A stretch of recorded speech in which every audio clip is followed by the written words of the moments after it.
Abra a tua Bíblia comigo no livro de Mateus, capítulo 11.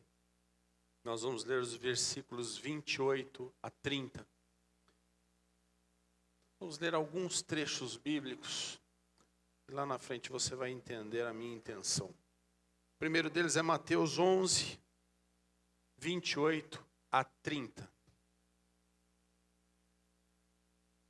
Vinde a mim todos que estáis cansados e sobrecarregados, e eu vos aliviarei.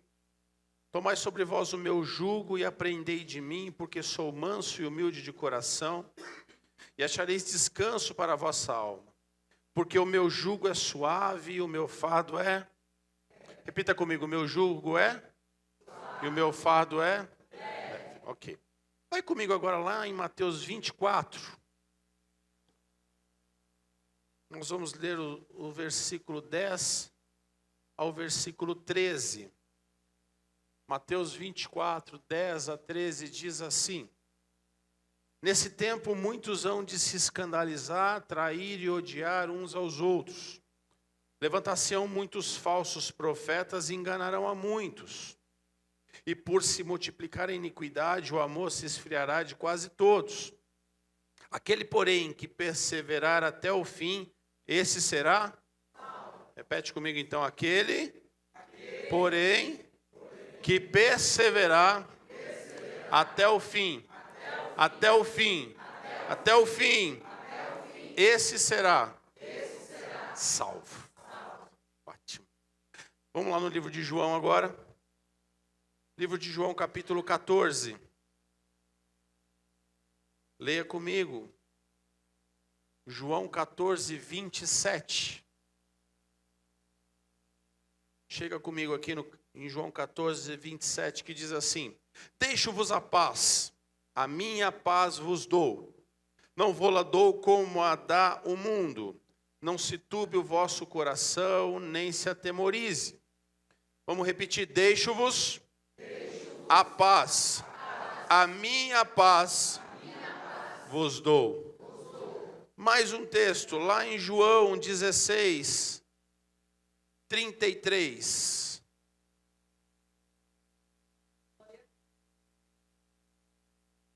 Está escrito assim, João 16, 33. Essas coisas vos tenho dito para que tenhais paz em mim. No mundo tereis aflições, mas tende bom ânimo, eu venci o mundo. Repete comigo uma coisinha aqui. No mundo, passais ou tereis por aflições, mas tende bom ânimo. Eu venci o mundo. E para encerrar, abre a tua Bíblia no livro de Apocalipse, capítulo 2, versículo 7. Apocalipse 2. Apocalipse está entre Gênesis e Apocalipse. Quem tem ouvidos, ouça o que o Espírito diz às igrejas. Ao vencedor, dar-lhe-ei que se alimente da árvore da vida que se encontra no paraíso de Deus. Vamos repetir? Ao vencedor, cutuca ele aí do lado. Fala para ele, é você. Está falando de você. Dar-lhe-ei que se alimente da árvore da vida que se encontra no paraíso de Deus. Aleluia. Textos profundos. Pastor, mas o senhor leu assim, meio que texto fora de contexto, porque só um versículo no meio não funciona, eu tenho que ler o contexto. Mas depois você pega tudo isso aí, e se você contextualizar, tu vai ver que o jugo é suave, o fardo é leve, tem que perseverar até o fim. Isso é função. Função de crente é perseverar até o fim. Função de crente é carregar jugo ou andar com o jugo suave. Função de crente é ter fardo. Por que você está carregando pesado então? A minha pergunta para você hoje é: Por que que o teu fardo é pesado, o teu jugo não é suave e você não está perseverando até o fim? Talvez eu esteja falando com uma pessoa aqui no nosso meio, porque os demais podem estar com um fardo suave, um fardo leve, um jugo suave, e talvez perseverando, porque a nossa função é essa, é perseverar. Mas eu sei que há algo no nosso eu, a cada dia, que nos impede talvez de cumprirmos à risca aquilo que Deus prometeu para nós. Há algo de Deus, e eu quero dizer para você nessa noite, Jesus é a sua cura. Eu não sei se no nosso meio não tem quem conheça Jesus, mas eu quero dizer para você, ainda que você não conheça, ou que você conheça, ainda que você seja teólogo, ainda que você seja escritor de 50 livros, você que nos assiste pela internet, não sei quantas pessoas estão aí, mas eu quero dizer nessa noite, Jesus é a tua cura. Oh, aleluia! E às vezes a gente pensa, às vezes a gente entra nessa questão de que ser do evangelho é não ter problema. Viver o evangelho, ora me converti, eu não vou ter mais problema, porque me foi vendido um Jesus solucionador de problema. Um Jesus, não tem aquela coisa hoje, como é que chama? Quem me ajuda? Quando o seu marido é frouxo de arrumar um cano. Marido de aluguel, quem conhece? Às vezes o marido não consegue trocar a torneira, aí você já liga para o marido de aluguel, sim ou não? Quem conhece o marido de aluguel? 2 pessoas. Tem mais. Mas o marido de aluguel, calma, não tem nada erótico nesse negócio, não tem nada. Marido de aluguel é uma empresa que vai uma pessoa lá e vai consertar aquilo que talvez o seu marido não tenha capacidade de fazer. Sim ou não? Tem algumas coisas que a gente não sabe fazer mesmo. Tem outras que a gente sabe, mas tem outras que não sabe. Então, vai o marido de aluguel e faz. Então, a gente começa a entender que o evangelho talvez fosse um marido de aluguel. Ora, o que eu não posso fazer, Jesus faz por mim. O que eu não alcanço, Jesus alcança por mim. E todos os meus problemas estão resolvidos. Só que o grande problema é que a gente, às vezes, se esconde atrás do evangelho. Porque a gente quer achar um cantinho, achar um lugar onde ninguém nos veja. E aí eu vejo o evangelho, eu vejo a palavra de Deus, eu vejo a igreja como uma forma de eu ficar escondido. E ninguém está me vendo.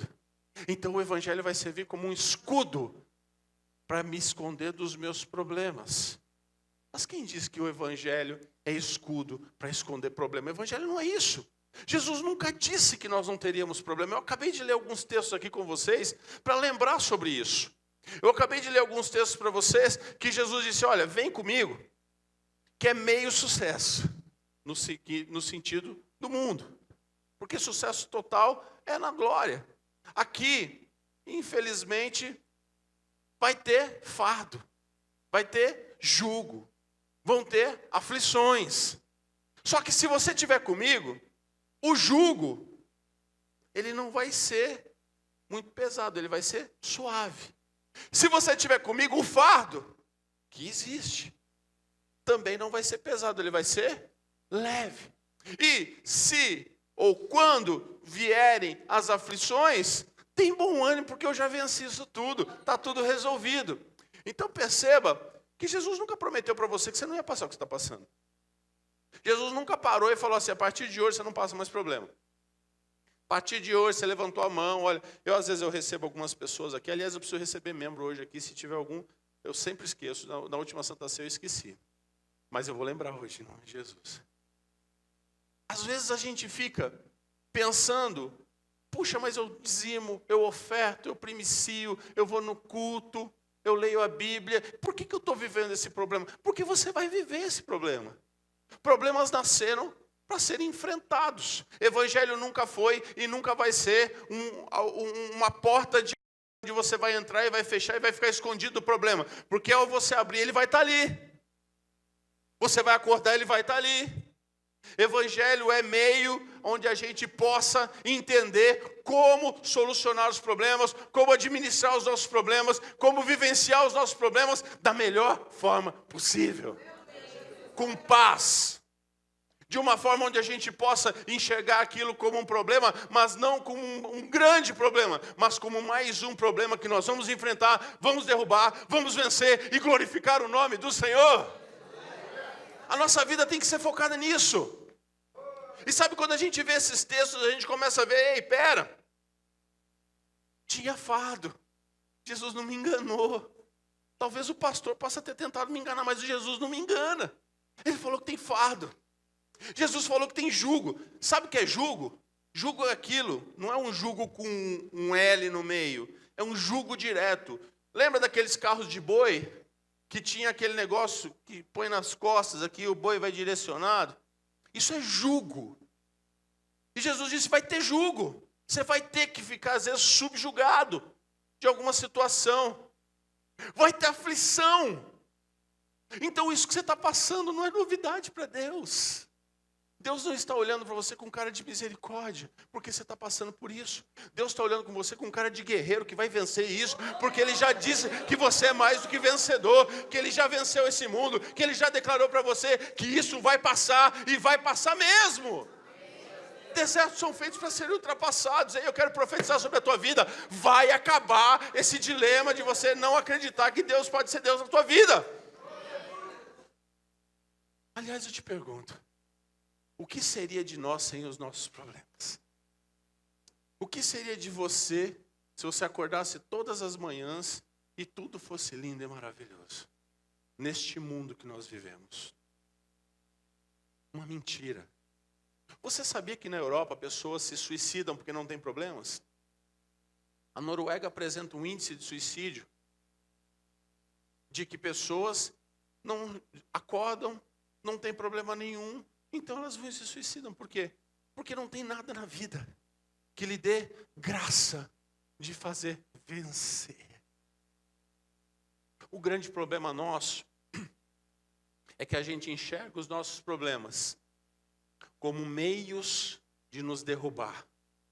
E não enxergamos os nossos problemas como meio de nos levantar. Ai, como é bom quando você tem um problema. Como é bom quando você acorda pela manhã e fala, como é que vai ser esse negócio? Deus, eu não tenho a menor ideia como é que eu vou fazer. Mas eu sei que o Senhor vai fazer algo na minha vida, vai me levantar, vai abrir a minha mente, vai fazer alguma coisa, vai me dar uma estratégia e no final do dia não vai ser igual. Eu tenho pregado aqui que o grande problema do crente, e eu gosto da palavra crente, meu irmão. Tu sabe uma palavra que eu amo? É crente. Às vezes a pessoa fala, você é evangélico, você é de Jesus, eu falo, sou crente. Porque eu gosto dessa palavra. Antigamente, quem falava que era crente era aquelas pessoas, né? Ah, crente deve ser aquele bitolado. Eu amo essa palavra. Eu acho que eu peguei isso para mim. E quando alguém pergunta para mim o que você fala, eu sou crente. Crente é daqueles que usa terno, que vai para a igreja, que ajoelha. Ah, eu sou crente, gente. Eu gosto dessa palavra. Orgulho de falar que eu sou crente em Jesus. O grande problema é que a gente não tem identidade no mundo. A gente sai da igreja, o que você é? Eu professo uma religião, assim... Meu irmão, tu é crente! Levanta a tua voz e o que você é? Sou crente. Da Bíblia, daquela que cheira a sovaco. Que vai para a igreja ali do meu lado. Hoje tem celular, essas coisas, e não cheira tanto. Mas eu sou da época que cheira. Pode falar, eu não tenho mais essa, porque eu sou meio tecnológico, mas eu sou da época que a minha Bíblia ficava fedendo. Porque eu ia com ela, porque eu sou crente em Jesus, eu tenho identidade com Deus, oh aleluia. Eu quero que Deus me receba no céu. Quando eu chegar na Nova Jerusalém, que abrisse a porta e Jesus vier me encontrar, Ele fala, tá aqui um crente de verdade. Oh, aleluia! Coisa linda é a gente admitir aquilo que Deus já falou que você é. Para de se esconder. Como é que você mede o seu crescimento se você não tiver problema? Como é que você mede o seu crescimento se você já está no alto? Como é que você sabe hoje que você tem um testemunho a contar se você não tinha problema?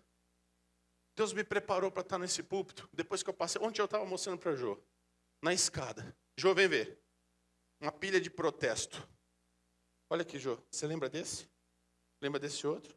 Você lembra desse outro? Ela começou a chorar em lágrimas. Aí outro, não chorou não? Eu vi um barulhinho, não era uma lágrima caindo? Não. Aí eu olhava para ela e falava, olha de onde Deus nos tirou. E olha onde Deus está te colocando. Você perdeu uma casa de 2 dormitórios. Vê onde Deus te colocou para morar. Você perdeu um carro que a gente chamava ele de Titanic. Meu irmão, eu comprei uma Palio Weekend, aquilo é do diabo. Não a Palio, porque às vezes você tem um. Mas eu comprei um mês antes que o dólar disparou. Lá em 1998. Talvez você não era nem nascido nessa época. Em 1998. Eu comprei no dólar. Pastor Alfredo, olha que negócio, no dólar, leasing. Eu lembro até hoje, era $789. Como marca isso, né? Olha assim, tem uma cicatriz. Passaram-se 2 meses, o dólar de 1,20 foi para 2,50. Eu gritava com o Fernando Henrique Cardoso. Eu olhava na televisão, queria jogar coisa nele. Porque eu tinha uma Palio Weekend e eu pagava uma Mercedes. E eu falava, não é justo um negócio desse. E aquilo me afundou, por isso que a gente chama de Titanic. Porque a gente foi afundando com aquilo, foi afundando, até que afundou. Aí eu devolvi o carro e falei, vá com Deus para esse inferno. Senão você não devia nem ter vindo. Mas sabe o que aconteceu? Aí Deus falou assim, tu vai ser advogado. Aí ele me fez advogado. E me fez um advogado diferente, um advogado que pensa. Aí o que aconteceu? Alguns anos depois, eu lembrei do Titanic. E eu falei, pera, eu devolvi o Titanic, eu já tinha pago quase um Titanic. 7 ou 8 prestações, porque aumentou. Eu devolvi o carro, estava com 10 mil quilômetros. Eu não recebi um centavo de volta. Tem coisa errada aí. Vou processar. Ah, meu irmão, essa palavra-chave. Processei. E sabe o que Deus fez? Me deu quase que 3 Titanics depois. No processo. Sabe por quê? Porque eu sou diferente. A minha identidade é de Deus. Sabe por que você vai prosperar? Você vai sair desse limbo, desse marasmo, desse problema? Porque você tem jugo, você tem fardo, você tem aflição. Mas quem está por trás de você tem poder para te fazer subir e crescer em cima de tudo isso que você está vivendo. Porque Ele é Deus. Aleluia! Tem coisa que a gente vive para contar. Meu irmão, eu não quero profetizar um Titanic sobre a tua vida. Mas eu quero profetizar que esse problema que você está vivendo vai ser como um Titanic, que hoje pode estar te afundando, mas amanhã vai te exaltar na presença do Senhor. É testemunho. Você precisa de testemunho com Deus. Você precisa de testemunho. Você precisa que as pessoas enxerguem você como uma pessoa diferente. Aleluia. Como é que você pode medir isso? É de baixo para cima que você se levanta na presença do Senhor. É de baixo para cima que você vê a mão de Deus acontecendo. Aleluia. Sabe, eu estava lendo um livro do Augusto Cury chamado Ansiedade. Eu tenho adentrado um pouco mais acerca disso para a gente poder entender por que as pessoas são tão ansiosas, inclusive eu. E ele diz que hoje existe uma síndrome chamada síndrome do pensamento acelerado. Ou seja, nós vivemos em um extremo pensamento acelerado. Nós achamos que o que vai acontecer amanhã vai ser destrutivo, a gente não vai vencer, amanhã a gente vai acordar, vai cair o mundo, e aquilo vai comendo a gente não dorme, vai corroendo o nosso interior, e a gente não consegue ter paz para resolver os problemas. A gente não consegue ter paz para administrar as coisas que Deus quer que nós administremos. E sabe o que eu vejo? Que ele tem razão. Porque ele cita que estudos dizem que de 80% a 90% das coisas que nós pensamos que vai acontecer amanhã na nossa vida, não acontecem. Então todo aquele medo, tudo aquilo que a gente pensa que amanhã vai ser, não vai ser. 80% a 90% não vai ser. E outra notícia importante sobre essas pesquisas. 10 a 20% dessas questões que você achou não vão acontecer do jeito que você preveu.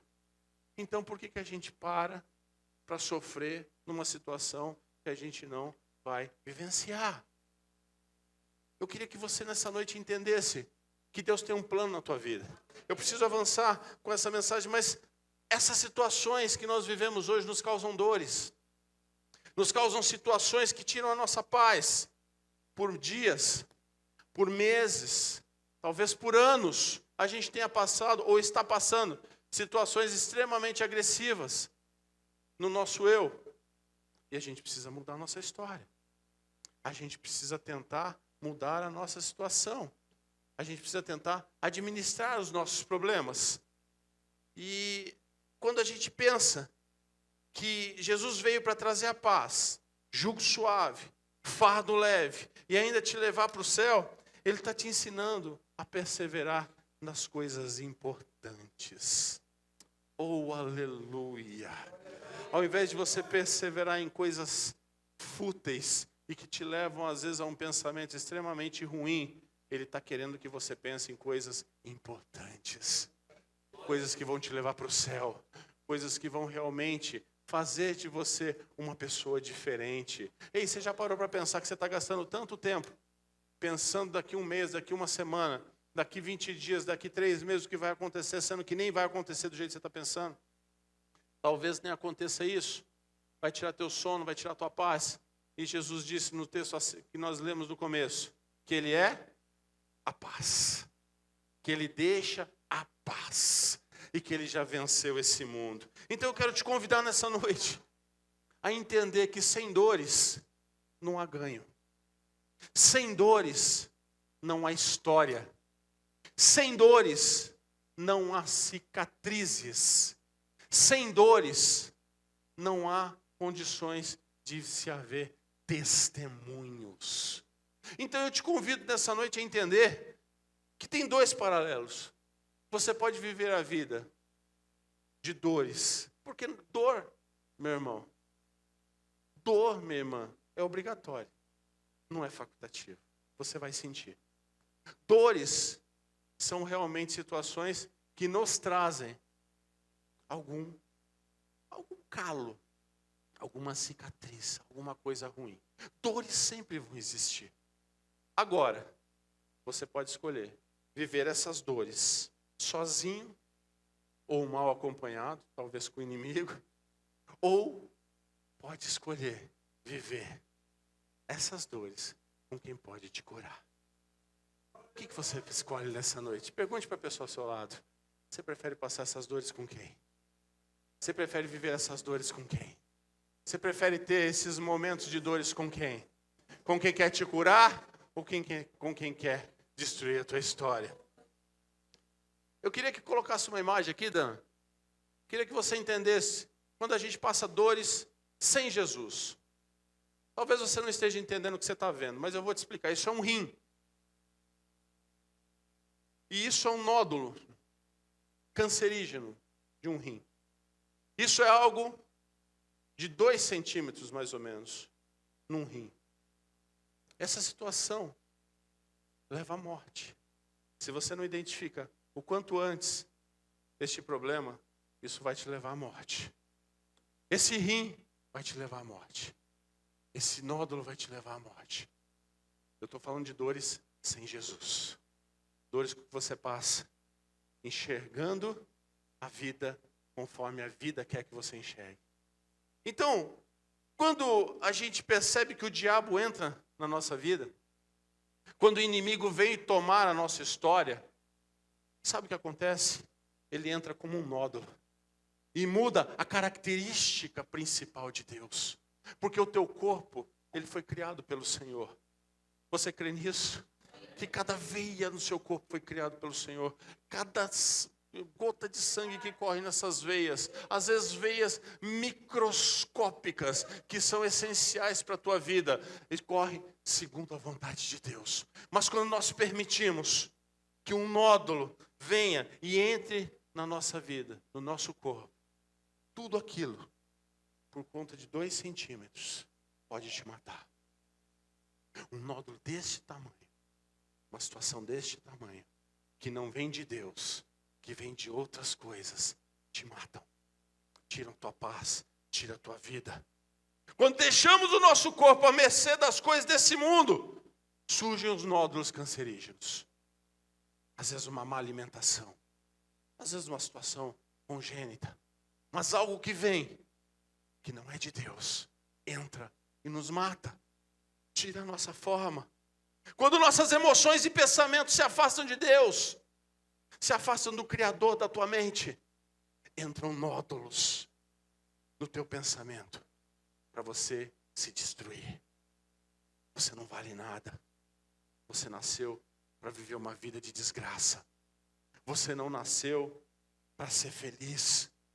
Você nasceu de um erro. E isso entra como um nódulo na nossa mente. E se nós não tivermos a cura, que é Jesus, oh aleluia, isso vai crescendo, vai crescendo, vai crescendo. Até que um dia o médico vai olhar para você e vai dizer, não tem mais o que fazer. Você vai morrer. Você vai perder a tua vida. Quando nós passamos a vida querendo ganhar dinheiro a todo custo, no crime, no roubo, no erro, enganando pessoas, os nódulos vêm e nascem na nossa personalidade, na nossa moral. E se você permitir, esse nódulo vai crescendo. Em um determinado momento o diabo vai dizer, eu quero a alma. E você vai morrer. Nódulos vêm quando nós passamos as dores sem Jesus. Nódulos vêm quando nós passamos as dores sem entender que nós precisamos criar memoriais com Deus e não criar memoriais maléficos. Como está a tua mente? Como está a tua vida? Sabe, este nódulozinho que você viu, com 2 centímetros, se ele tivesse 6 centímetros, o médico ia olhar para este homem e poderia dizer, não tem mais o que fazer. Não dá mais para mexer, não dá mais para tirar. Já entrou num sistema metastásico e você vai ter que esperar a morte chegar. As situações da nossa vida, meu irmão, que nós estamos alimentando nódulos cancerígenos no nosso corpo, na nossa alma, na nossa vida, nas nossas atitudes. E ao invés de nós combatermos com Jesus, nós estamos dando alimento para que ele cresça cada dia mais. E em nome de Jesus eu profetizo que hoje a tua vida vai mudar. Eu profetizo que hoje a tua história vai mudar. Eu profetizo que hoje a tua vida pode ser, hoje, a cura deste câncer está aqui para tirar esse nódulo de uma vez por toda, limpar teu corpo, tua alma, teu espírito, para você poder crescer e ser uma pessoa diferente. Oh, aleluia! Dá tempo de você se curar, dá tempo de você viver espiritualmente, dá tempo de você enxergar aquilo que deve ser enxergado. Agora eu quero mostrar uma coisa boa. Você sabe o que é ter dores com Jesus? Dores com Jesus é diferente. Eu estava falando de um nódulo de 2 centímetros. Faz assim no seu dedo, 2 centímetros, sabe mais ou menos? É isso aqui. Agora, como é que como Deus é perfeito. Ele coloca um ser desse tamanho. Vai trocando aí, Dan, por favor. Um negocinho desse aí, ó. Dentro da barriga de uma mãe. Para aí. Que com 9 meses ele sai. Com 50 centímetros. Pensa no jumentinho. E 5 quilos. Você não está entendendo. Eu estou falando que quando o diabo entra no teu corpo, com 2 centímetros, ele acaba com você. Mas quando Deus está no negócio, pai, um filho de 50 centímetros, de 5 quilos, e não acontece nada, porque vem de Deus. E o que vem de Deus é bom, é perfeito, é agradável. Então você precisa entender que você precisa passar essas dores com Deus, aleluia. Com Jesus, é com Jesus que você vai vencer. É com Jesus que as coisas vão acontecer. Sabe, meu irmão, a gente percebe que tudo que tem Deus nas situações é maior e é sustentável. Quando o diabo entra na nossa vida, desse tamanho ele afunda a nossa história. Mas quando Deus está na nossa vida, pode ser maior, pode ser sustentável, vai acontecer e vai abençoar. Coisa linda é quando sai o bebê. Talvez aquela pessoa que fez a cirurgia, essa pessoa que eu mostrei a foto do rim, Essa pessoa é um amigo nosso, descobriu. E graças a Deus conseguiu tirar e está em recuperação. Eu oro para que ele seja recuperado e seja abençoado. Porque descobriu antes, Deus revelou isso antes, ele conseguiu ver a conquista em cima disso. Mas pensa que quando Deus está no negócio, a coisa é grande e é sustentável. Tem jumentinho que nasce com 6 quilos. Sim ou não? Tem alguma mãe aqui que teve um filho, parto normal aqui? Levante a sua mão. Que Deus abençoe a vida de vocês. Vocês são realmente guerreiras do Senhor. Porque eu sei o que é a dor de um parto normal. Porque diz que uma febre para um homem se equipara à dor de um...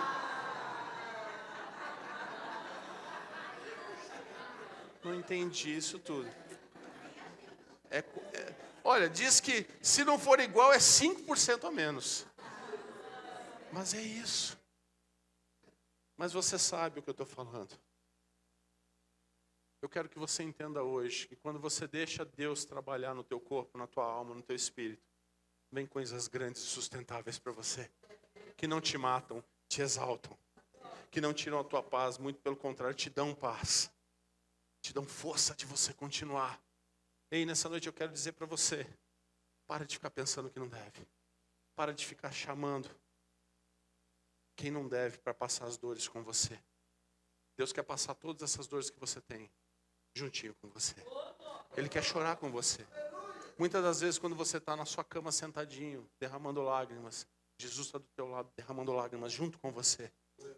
Tem anjos junto de você derramando lágrimas como você. Porque talvez você ia fazer uma coisa louca, mas Ele está ali só para dizer, não faça. Tira isso da sua mente. Está difícil para você, eu sei que para nós também. A coisa está feia, mas Deus vai cuidar de cada detalhe. Deus tem cuidado de cada detalhe. Aí se você está aqui essa noite, você sabe que Deus está cuidando de cada detalhe. Deus está administrando a tua vida. Deus está administrando cada detalhe. Eu preciso terminar, porque nós vamos ceiar.